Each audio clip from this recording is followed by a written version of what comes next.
I didn't expect a simple rain barrel to set off a countdown, but that's exactly what happened the moment the board slid a notice under my door demanding removal by July 1st. The words felt like a fuse burning towards something bigger, and I could already feel the heat rising under it.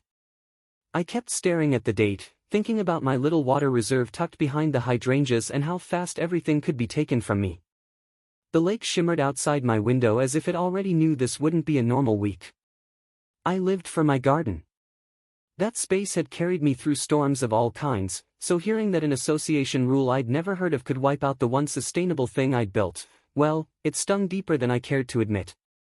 I kept imagining the quiet drip of water inside those barrels, the soft tap of a breeze against the lids, the rhythm of nature that kept my soil alive. And now, all because one neighbor whispered something petty, the clock was rolling toward July 1st.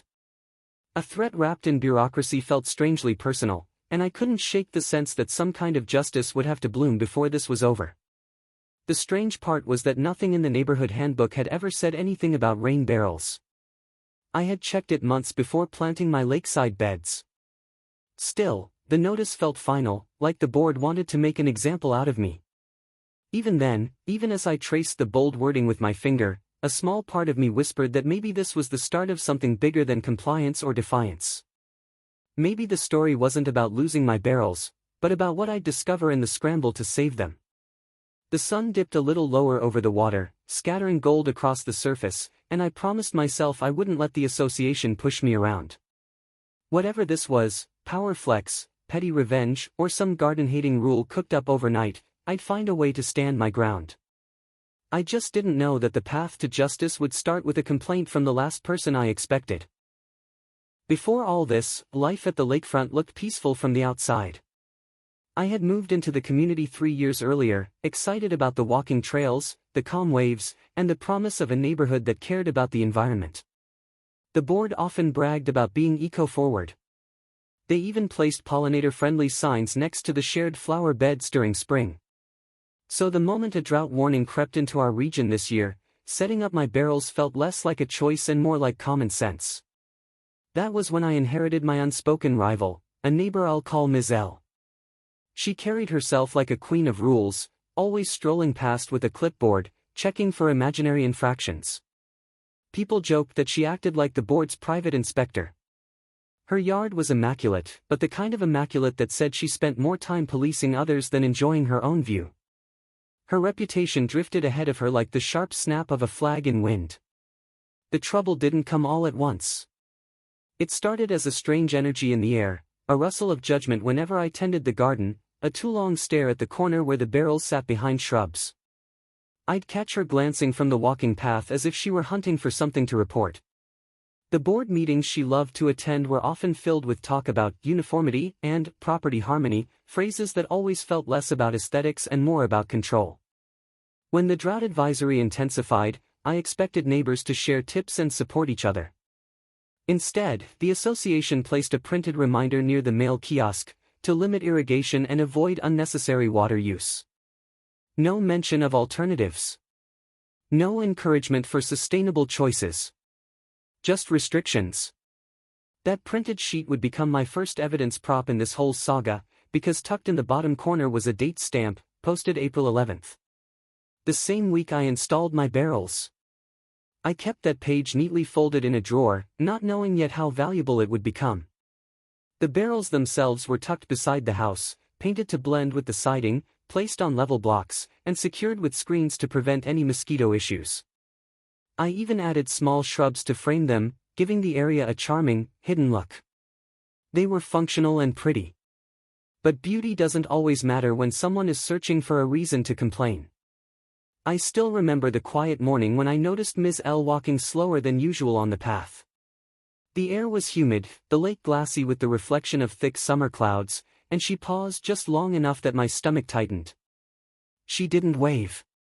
She didn't smile. She just observed my property as if her eyes were little scanners collecting data. That was the moment the peaceful rhythm of my garden began to shift. The conflict-rising phase felt like creeping vines, subtle at first, then suddenly everywhere. By mid-May, I started receiving little hints that something was brewing. Small interactions felt colder. A few neighbors seemed curious about my garden, but not in an admiring way. More like they were waiting for a story to unfold. The association bulletin, which usually arrived with bland reminders about landscaping days and seasonal notes, suddenly included an odd blurb about unauthorized water storage devices. It didn't mention me directly, but the language was unmistakable. The board wrote that such items could impact visual cohesion. That phrase stuck with me. Visual cohesion. As though sustainability needed to be invisible to be acceptable. I assumed it was just noise until the bulletin included a reference to a CCR clause I had never seen invoked before, something called CCR Section 4.3, Exterior Modifications. That clause became my second evidence prop, and I printed the page immediately. It mentioned that any device or structure visible from neighboring lots required approval. The rain barrels weren't visible unless someone went onto the side lawn and peeked behind the shrubs, but I felt the board preparing ammunition. When I asked around informally, neighbors seemed uneasy. Some mentioned that Ms. L had attended the last board session with a stack of photos, saying she was concerned about water hazards. The idea of my tidy, sealed barrels being a hazard felt ridiculous, but the association loved any excuse to assert authority. I didn't confront anyone yet. I just kept observing. By late May, the tension picked up speed. Every time I watered, even with collected rainwater, I felt watched. The association sent an email with the subject line Landscape Uniformity Revision, pending vote. The revision included a line prohibiting unapproved water collection apparatus. Not only was it vague, it was almost certainly crafted with me in mind. The thought of being a targeted item on someone's agenda stirred something bold inside me. That was when the first rumor reached me, that the board planned to issue fines as high as $1,000 for repeat violations of the revised uniformity rules. The whisper came from someone who preferred not to be named, but the seriousness in their tone left no doubt. If the board wanted an excuse, they'd make one. A $1,000 penalty for trying to conserve water felt unreal, almost cartoonish, but in HOA nightmare stories, reality often mirrored pettiness better than fiction. A lot of people would crack under the pressure, but something in me refused to bend. My garden was my sanctuary, and the barrels were part of its heartbeat. I wasn't going to let someone with a clipboard and a craving for control ruin that. Not without a fight. So I started keeping notes, gathering emails, collecting date-stamped items, and documenting everything in a file I labeled Water Rights, Lakefront. It wasn't meant as a rebellion yet, but more like a quiet preparation. Petty revenge HOA situations often start exactly like that, an ordinary person pushed until they build their own arsenal. The blows escalated quickly. On June 3rd, a bright yellow slip appeared in my mailbox labeled Informal Courtesy Warning. It stated that an anonymous complaint claimed my rain barrels were unsightly from the path, and that they might pose harm to drainage patterns. I could only laugh at the absurdity. The barrels weren't visible from the path at all, and the phrasing felt almost poetic in its reach. Harm to drainage patterns? The lake was right there. The ground sloped away from everything. Gravity wasn't confused. But the courtesy warning was a precursor. Anyone who has lived through Karen neighbor drama will tell you that the first note is rarely the last. 5 days later, on June 8th, I received another notice, this time formal, printed on the board's letterhead. It referenced the upcoming vote and cited potential violations pending review. The words felt like tightening threads, pulling me toward the July 1st deadline. Still, I didn't panic. I kept tending the garden, tightening the screen lids, adjusting the shrubs around the barrels so they looked even cleaner than before. Each little act felt like reclaiming control. Late in the afternoons, when the sun angled across the lake and turned it into a sheet of copper, I'd take a deep breath and imagine a future where this entire saga turned into a satisfying revenge story I'd tell one day. Maybe I'd even laugh then, though at the moment the tension knotted my shoulders. Then came the turning point that confirmed exactly who was behind everything. On June 12th, as light rain peppered the roof and wind flicked droplets against the windows, I found an envelope taped to my front door. The tape clung unevenly as if it had been stuck in haste. Inside was a printed image of my barrels taken from a strange angle on my side yard, an angle accessible only by stepping onto my property. The paper had a timestamp at the bottom, June 9, 7:14 a.m. The morning after the second notice. That photo was my third evidence prop, and it carried a weight that changed everything. Someone had trespassed to get that angle. And someone had handed that photo to the board. The more I studied it, the clearer it became, this was personal. The grainy zoom, the angle, the framing, it all screamed Ms. L. She knew she couldn't catch the barrels from the path, so she stepped into the shrubs on my property to snap proof. The idea that she violated my space just for a rule she was eager to weaponize sent a sharp spark through me.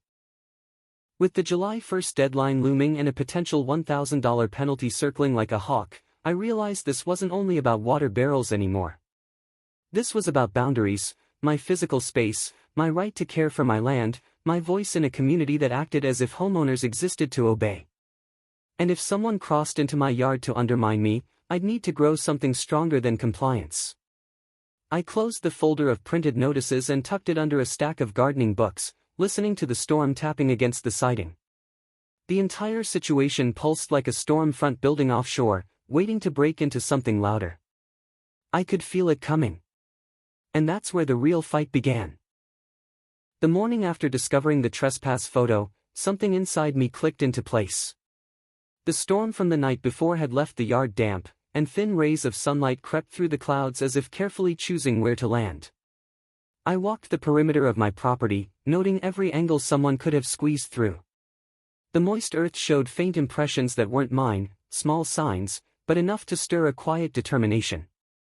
The lake behind the house rippled softly, a sensory reminder that the peace I loved was still here, even if the association's politics tried to choke it out. Completing Section 3 meant letting myself see the conflict for what it truly was, a push to make me yield. But the stiffer their pressure, the deeper my roots grew. I revisited every note I'd kept since April, the drought posting dated April 11, the CCR Section 4.3 reference, and the timestamped photo. Together, they felt like breadcrumbs guiding me into a story I hadn't chosen, yet one I was determined to finish on my terms. I suspected the association would escalate now that they felt they had proof. And right on cue, the June 15 bulletin announced that a resident had raised concerns about unregulated water harvesting devices. I didn't need to be a detective to understand the implication. The phrasing carried the kind of sting that only arises when someone is eager to embarrass another homeowner into submission. It wasn't just petty, it hinted at a social shame angle, a tactic often whispered about in HOA versus homeowner struggles. Neighbors started acting differently. Some glanced at me longer than usual. Others avoided eye contact entirely. The gossip web had been activated, and my name was likely stuck in its threads. As frustrating as it was, I reminded myself that shame only has power if you accept its weight. I wouldn't. Not when the barrels were functioning exactly as intended. Not when I had followed every basic guideline the board itself had once celebrated. I tended the garden that week with a renewed purpose, trimming excess growth, adjusting the pathway edging, and letting the rhythm of work clear my thoughts. The scent of damp mulch lingered in the air, grounding me in the one place the board couldn't touch without permission, my resolve. By June 17, I could feel the association preparing something more official. The weather warmed, cicadas rumbled in the trees, and a stillness settled over the neighborhood, as if everyone was waiting for a spectacle. That day, a thin envelope arrived in my mailbox labeled Pre-Hearing Consideration Notice. This wasn't just a warning anymore. It was the board putting me on their schedule. The notice claimed that failure to remove or request approval for visible water apparatus could result in monetary penalties, up to $1,000, pending a vote. They loved that phrase, pending a vote. It was their favorite shield. It let them intimidate without fully committing. But buried in their wording was something they likely didn't expect me to catch, visible from neighboring lots. That specific phrasing became the thread I tugged on. My barrels were curved behind shrubs. The shrubs were at least 3 feet tall. The only way to see the barrels was from within my property line. And the photo handed to the board, my third evidence prop, proved exactly that. If they were going to try to shame me publicly, I'd use the truth as a mirror. But I didn't move yet. I didn't call or email. I knew escalating too early would only fuel the drama.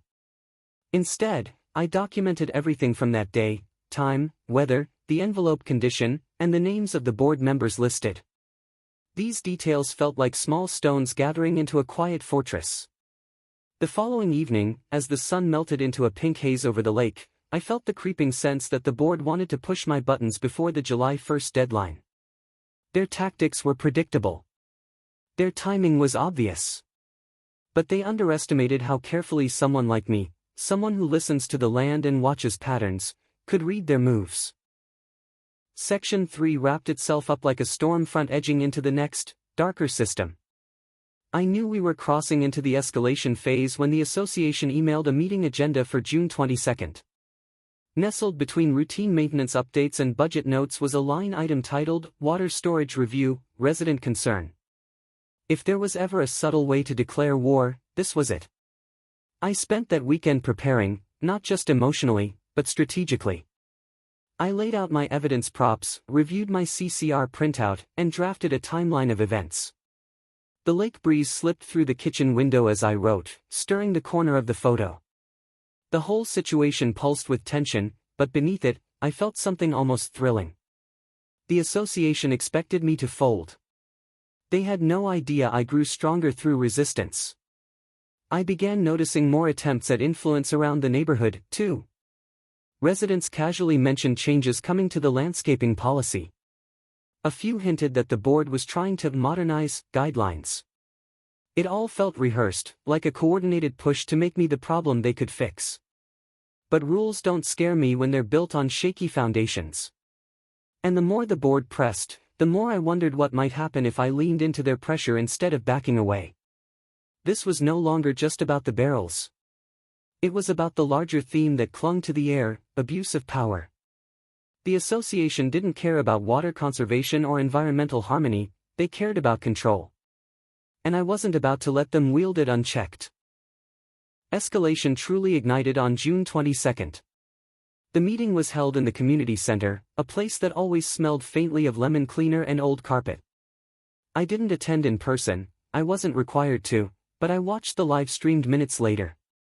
Sensory details helped me remember, and the flickering ceiling light in the video made everything look more dramatic than it needed to be.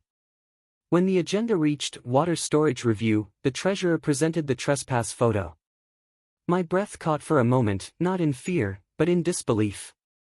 They displayed it as though it were irrefutable proof of wrongdoing, completely oblivious to the fact that showcasing it publicly acknowledged a violation of my boundary. Then I saw her, Ms. L, in the back row, sitting with her shoulders pulled back in a way that screamed victory. The association didn't state her name, but the angle of the photo exposed her involvement more than anything I could have said. The committee raised questions about visual uniformity, risk of algae growth, potential pest issues, and property values. Not one legitimate concern. Just speculation strung together like beads on a necklace designed to look authoritative.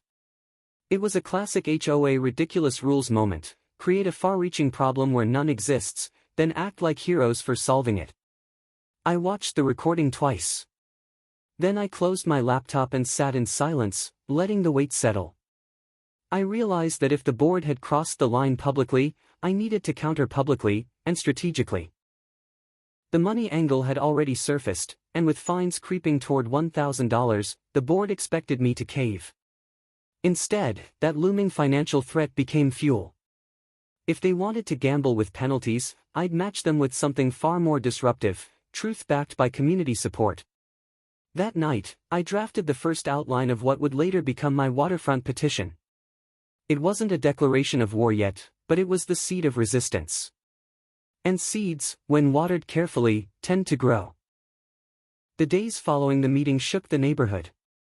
Word traveled faster than I expected. Some neighbors seemed intrigued. Others curious. A few even approached me indirectly through mutual friends, asking whether I truly intended to challenge the association. The social pressure swirled tighter than ever, a kind of quiet shaming that begged me to back down. But shame dissolves when clarity takes its place.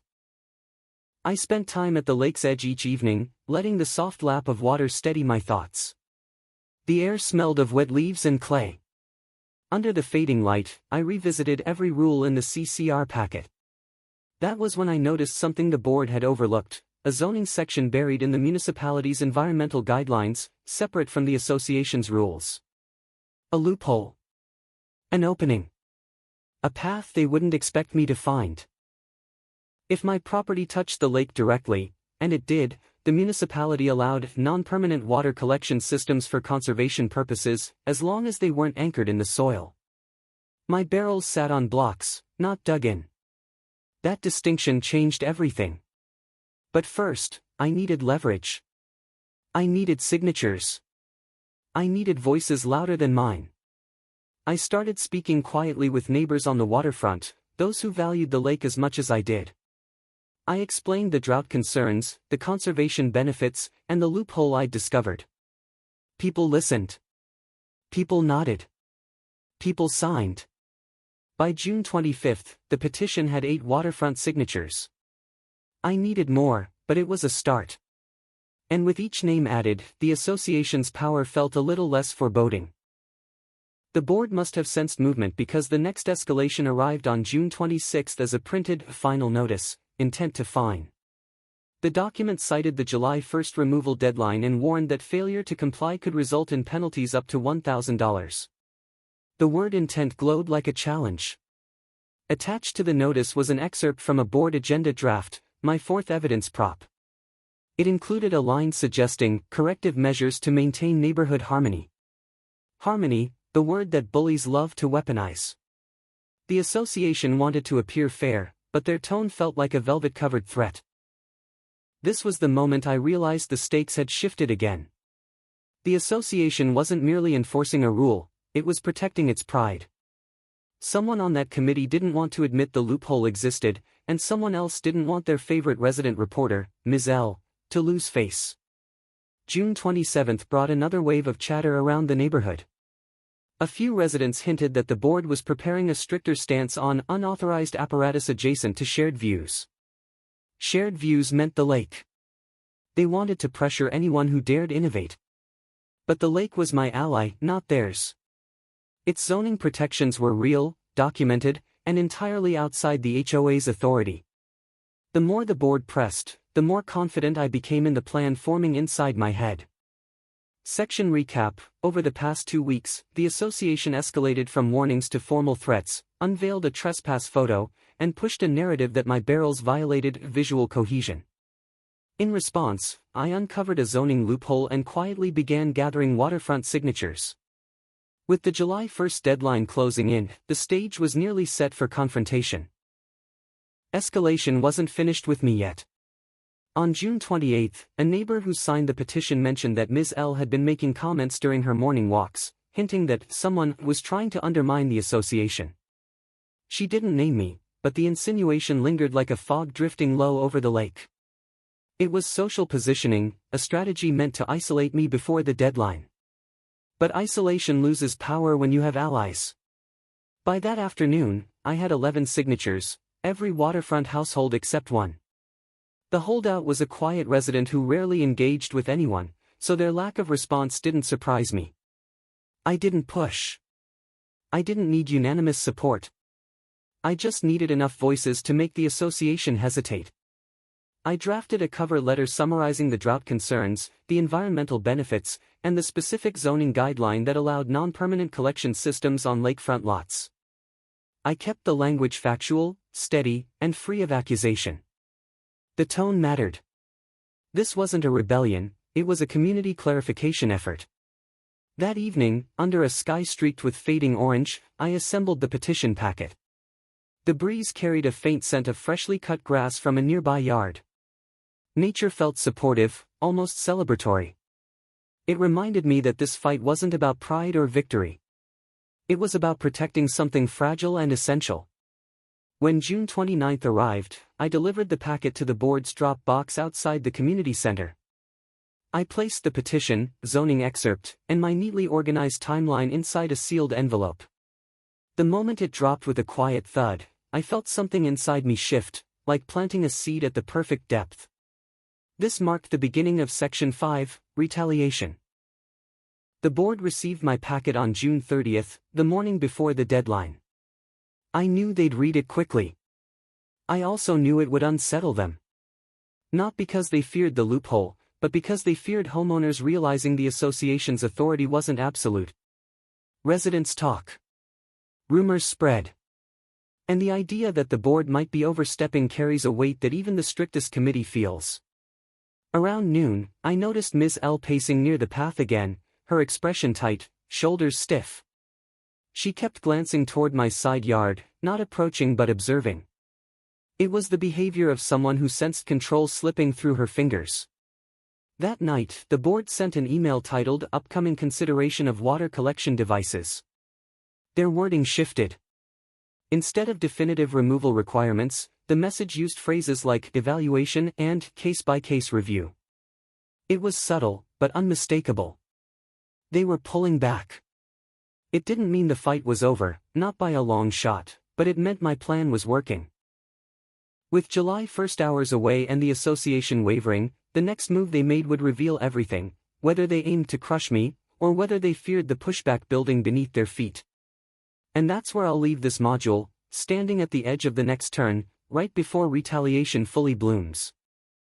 July 1st arrived with a stillness that felt staged, like nature itself was holding its breath to see which way the day would break.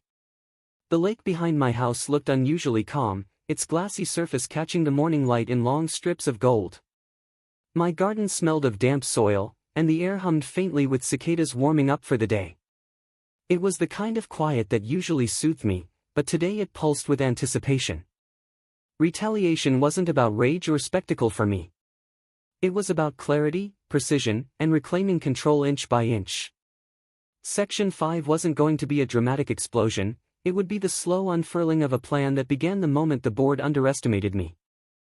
That morning, at exactly 8:03 a.m., the association's vehicle pulled onto my street. The sun glinted off its windshield, scattering bright flecks across the pavement. My stomach tightened, not from fear, but from readiness. A compliance officer stepped out, clipboard in hand, clearly expecting a simple task: check whether the rain barrels were gone, then initiate fines if not. But nothing about this situation was simple anymore. I stayed inside, watching through the window as he made his way around the side of my house. He paused near the shrubs, peering through the leaves. His delayed reaction told me exactly what I needed to know: he expected an empty space. Instead, my barrels sat unchanged, legal, perfectly placed, supported by a municipal guideline he likely had never seen. He scribbled something. Looked again. Then stood back, confusion slowly washing over his expression. The zoning loophole had done its job. Within minutes, he returned to his vehicle without taping anything to my door. No fine. No warning. No smug follow-up note. Only uncertainty. I inhaled deeply, letting the breath cool my nerves. The board now had to confront the possibility that their plan wasn't as airtight as they believed. And I knew my next step would need to push them fully into accountability. I spent midday preparing the email I had been drafting in my head for days. The afternoon sun filtered through my curtains, casting long rectangular shadows on the floor, sharp lines that reminded me of the structure I needed in my message. I attached 3 things. The April 11th drought notice. The relevant zoning guideline excerpt. And the time-stamped trespass photo the board had displayed publicly. The subject line was neutral: clarification request regarding water collection devices. My message contained no accusation. Just facts. I referenced the municipal guideline that allowed my non-permanent barrels. I noted how the CCR clause didn't apply because the barrels weren't visible from neighboring lots. And I asked, with deliberate civility, whether the association had protocols for handling photos taken from private property without permission. The moment I hit send, a small electric thrill raced through me. Not triumph, just the satisfaction of planting information precisely where it needed to be. Evidence props weren't dramatic weapons, they were quiet truths that held surprising weight when lined up properly. Within 2 hours, the board responded with an email so carefully worded it almost trembled. They acknowledged receipt of my packet. They stated that a review was underway. And they assured me that all future considerations would be conducted within compliance of municipal guidelines. It was the first time they'd ever admitted, indirectly, that their authority had a leash attached. But retaliation wasn't complete yet. Accountability needed sunlight to grow. That evening, I took a walk along the lake path, my steps slow, letting the crunch of gravel underfoot anchor me. The water reflected streaks of dusky purple.